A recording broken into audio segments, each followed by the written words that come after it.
Hey ladies and gents, this is Dev again. Today I'm going to be talking a little bit about writing, or rather, my writing process. I'm not sure, if you'll take anything out of this, but if you're a writer like I am, then you're always looking to try new ways to stay, involved in your writing. And for me, it's kind of a daily thing where every little thing will spark something in my brain that shoots off about a billion ideas.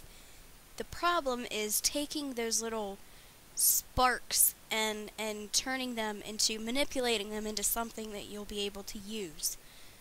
Um, for me, that's the hardest part. And I don't always feel like writing these little tidbits of random things down.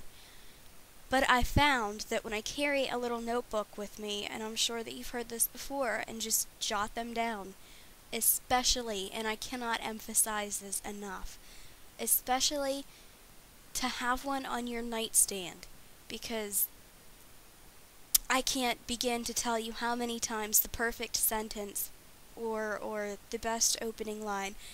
I'm sorry, I don't like to use the word perfect, because every beginning is a rough draft, and I don't believe that you'll ever be able to get perfection out of anything. It's really about being right.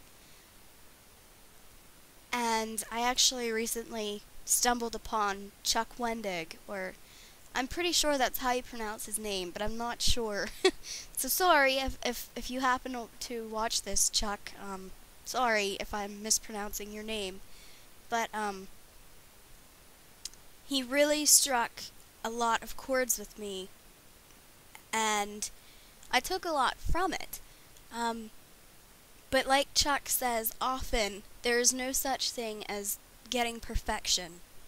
You're striving to get the best that you can, and then fixing that to make it better, and the next one better, and so on and so forth. However, you have to know when to let it be, to accept that it is a gem among gems, if you will.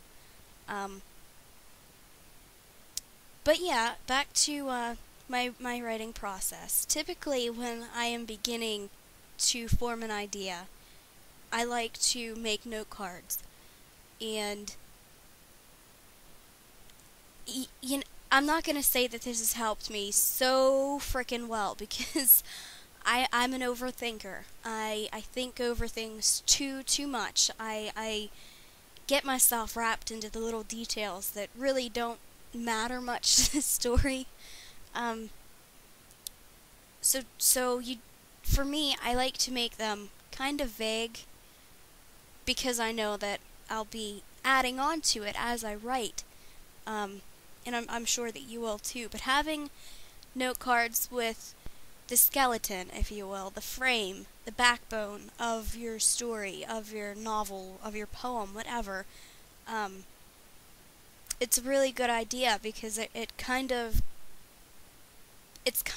the path, if you will, and you don't strictly have to follow it. I found that when I make note cards, I rarely end up where the note cards originate from.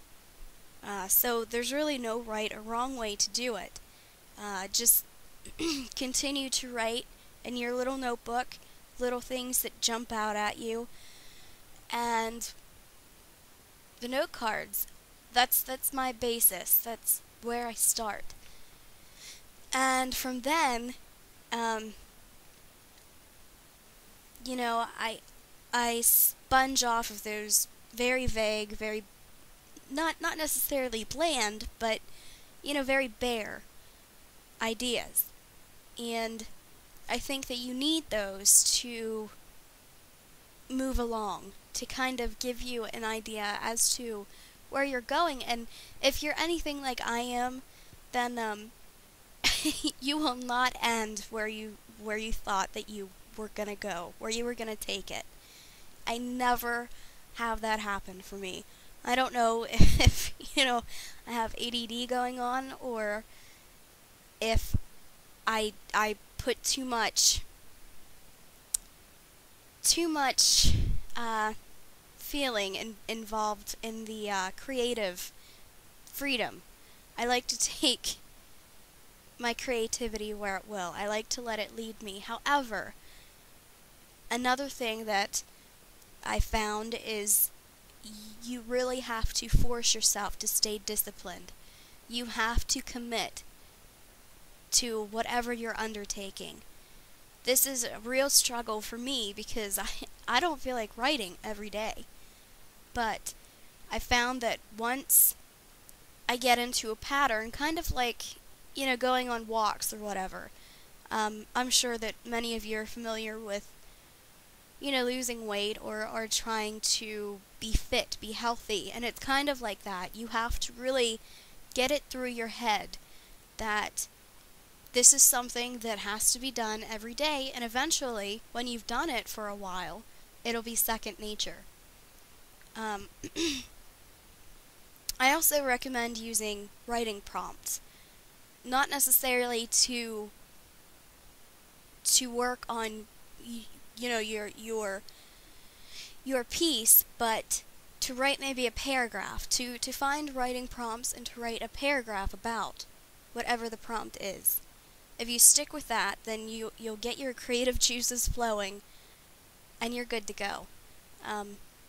But really, I can't emphasize more or put more emphasis on allowing yourself the freedom to take it where you feel like it needs to go, and the note cards are great for that. However, if you feel like the note cards are constricting, are forcing you to be stuck in a certain idea, then stop and remember, for me, I have to keep them vague. Like I said, I hate to reiterate myself, be so repetitious, but I have tried paper outlines where it's basically just a list. I have tried not having any outline, just basically free writing everything.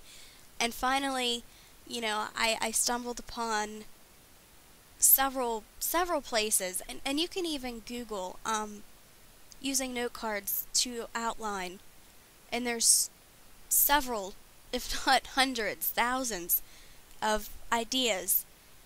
There's a snowflake method, which it's just too complex for me to even attempt to do. But maybe it'll be helpful for you. What works for me doesn't have to work for you. But this is just a few ideas that I thought I'd toss out to all of you writers. I know that it can be a struggle to get it all out there. But it is such a rewarding feeling, and I know that you're familiar with it, when you feel like you've made progress, that you're really consecutively making progress. It's a feeling like none other. But that being said, I think I'm going to end this video now.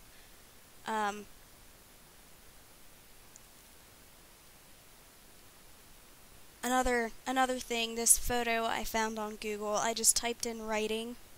It's from fanpop.com, so I'm not stealing the image here. So yeah, if you've got any questions, comments, send them to devsreviews@gmail.com, or just comment on the video. I'd love to hear from you, and any ideas that help you, any outlining skills or methods, or that have really helped you in the past or even now.